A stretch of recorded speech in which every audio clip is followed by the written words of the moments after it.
Hello everyone, and yeah, Fiat 500 White Lounge today.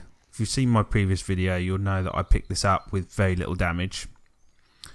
And yeah, it's January, so weather's all over the place. So I thought I'd start on the seats and the door arms or door cards.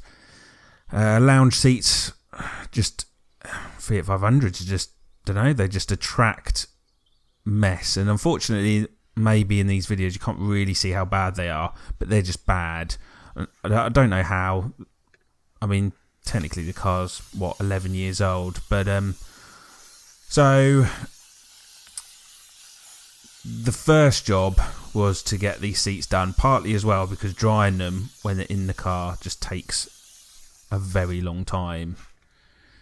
And so with a wet vac and a drill with a brush on it, we were going to try and work on these seats and to remove all the stains. Both drivers and passengers were pretty bad. The back seats, they're generally never bad because people don't really use them that much. So I don't really have an end result to this because these seats are still drying today, and I started this sort of beginning of the week. Down the bottom you can see here, I don't know if it's like, I think it's a stain rather than anything like mould or anything. So I thought we'd do that as well.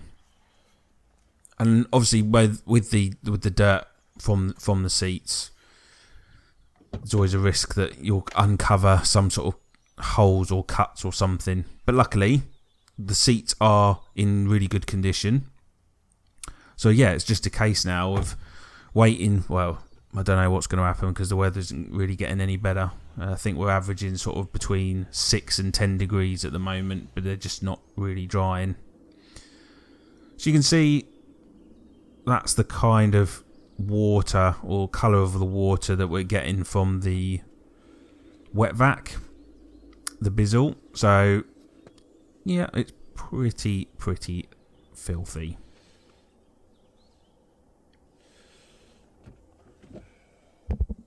And then on the carpet down here, this literally, you could just see it being sucked up through the machine. It must have been some almost like coffee spillage or something. And I'm hoping that will actually have completely gone as well. I think it was eventually, but obviously I'm still waiting for it to dry. I might need to do it again, but you can see that the weather is just rubbish. So onto the bumper removal, which is the biggest issue here. And it's a 2010 car, which means that the screws that are in the wheel liner to partly help with the attachment of the bumper are just basically buggered in there. They can't get a screw in, just can't get them to turn, end up like causing a bit of damage to the screwdriver. So it came to a point where they were going to have to be cut out and replacement screws to be put in. But you can see we've removed the headlights to get to the two top screws as well, and then obviously there's two bolts directly underneath the bumper which holds it on. So you can see from here that the bumper's now removed, which is good, and there didn't appear to be any structural damage, hence it's a Cat N. But yeah, you kind of have to sort of jack the car up a bit to get proper good access to those screws within the wheel liner. So what is that? That's 2 screws in the wheel liner each side, and then 2 on the top by the lights, and then these as well. That was actually slightly bent, so that's been bent back. And the actual bumper itself, I'll come on to in a minute, but this grey piece here was actually broken, so I've done a bit of hot welding to it just to fix it up. And that was slightly damaged, but luckily no need for any repairs, no replacements on that part, and as I say, underneath there was no issues. But so this is the lounge bumper that was on the car, and the chrome trim is really what I'm interested in, and there's no damage to that.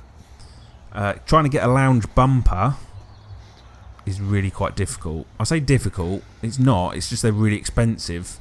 And I thought, you know what, let's keep the cost down, let's get a pop bumper, and we'll just attach the chrome strip to the pop bumper.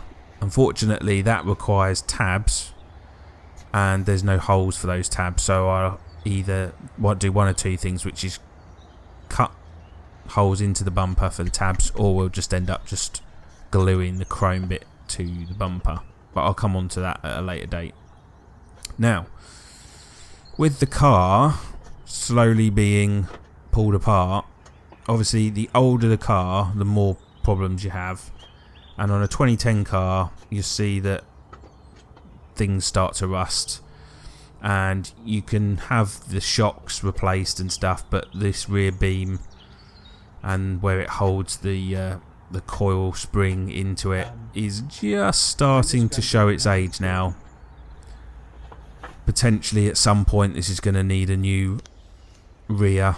Luckily, you know, it's not too bad, but you can just see that it generally is quite rusty.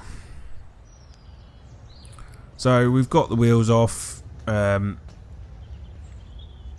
back is sort of now just really waiting on the bumper to be secured with the chrome. I found that was missing, the plastic cover for the windscreen wiper, so need to get that sorted.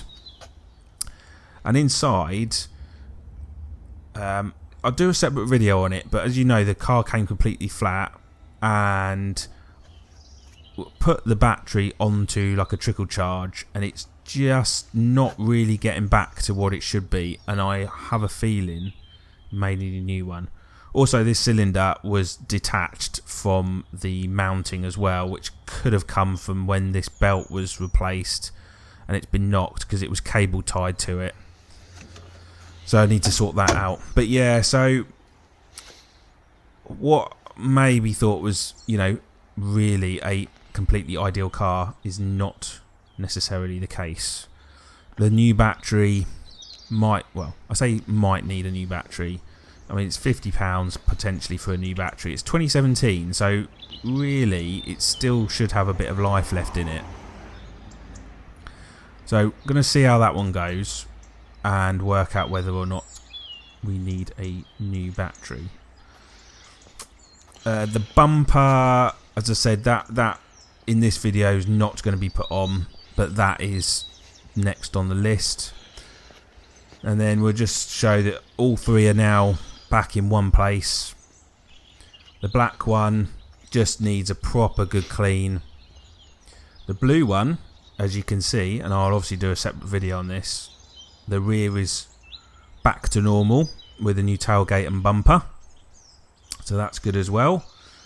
So yeah, there's a good few videos that can come out of all of this content, and the blue one unfortunately failed its MOT yesterday, but I'll cover that in another video. So until next time, thank you for watching, and I'll be back next week with some more probably Fiat 500 videos if you can still stomach it. See you all soon.